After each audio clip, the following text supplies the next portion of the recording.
If you go down to the woods today, you're sure of a big surprise. And it won't be bears. We're in Whakaoriori, Masterton.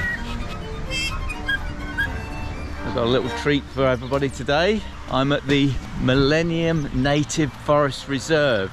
It's not hugely big, this place, and I'll show you on the map. It's got several lakes, and look, here is a picture. There's a lot of kids planting trees in the open space where there was nothing. So that must have been really hard to get this whole place going, and I really want to find out the history of what happened.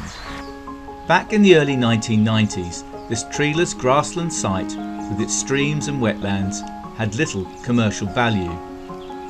It was just a swampy ground that had cattle beasts grazing, weeds growing everywhere, and it was just full of blackberry and rubbish. So local resident Warwick Dean from Masterton South Rotary Club made an offer to its owners, the Masterton Lands Trust, to create a reserve planted with native tree species. And they said, well, give it a go, there's nothing to lose. It wasn't costing them anything, the land was unproductive. They supported it and have done ever since. Tree planting began by Rotary members and volunteers in 1998, with local farmers using tractors to bore holes and local school children coming to plant young saplings. 30 years later, the transformation has been quite radical. Well, the seedlings were obtained locally, so there were plants that would have grown here originally, and the seedlings were gathered from private residentials, Mount Holsworth, and then they were propagated in our own sheds. For the past 2 decades, the local community has been helping maintain and develop the reserve, including using its own boat to clear the weeds and ivy from the islands on the lake. One of the driving forces behind the Army of Volunteers is Christine MacDonald. Is it a tree or is it a person? It's my happy place. I love that. It's fresh air, it's peaceful, and the people who come through here are just happy. They're happy to be out in the open. You hear the birds, you feel gentle breezes rather than strong winds usually. You can feel the plants breathing, the fresh air. Maintaining the reserve involves a variety of tasks, including sustaining the criss-crossing 1.8 kilometres of tracks. To develop the tracks on a system where you would never really go in a straight line. So you're always turning corners and getting new vistas and new clumps of trees and different species. But you don't actually know that there's someone just like 5 or 10 metres through the bush on another track. But the journey to create this lush native forest in open land and without wind protection has not been without problems. A lot of natives don't like that. They like growing under established trees, and so the first few years they lost almost everything they planted. Apparently there was a huge die-off. After going back to the drawing board, quick growing tree species were planted to give shelter.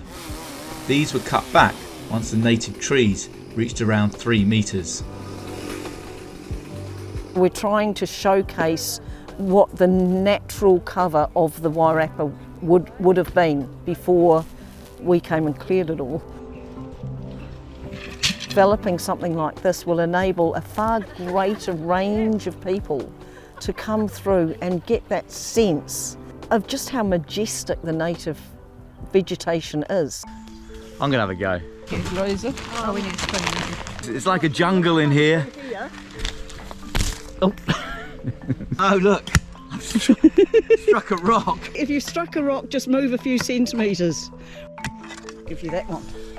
This is my first tree that I've planted in the reserve. Have you put the fertiliser in the hole? I haven't put the fertiliser in the hole. Give him the sack. Yep. Turn it over. Have a look at those roots. Look at that. Perfect. And I put it in there. There we go. Yep.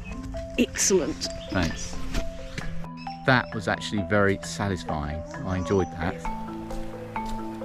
When I walk around, it just gives me pride that something I sort of encouraged other people and started, and that it's now come to what it is and what it could be. With thousands of trees, shrubs, ferns and grasses planted over nearly 30 years, the reserve is now at a point where it has started to regenerate itself. With native birds and a flurry of invertebrates, eels and skinks all making it their home. It's a place of life, and I just want to share that with people. I want people to experience just the peace and tranquility. I want parents to bring their children. I want families to come and just enjoy it, because it's just a wonderful place to be. My happy place. Phil Stebbing, Local Focus.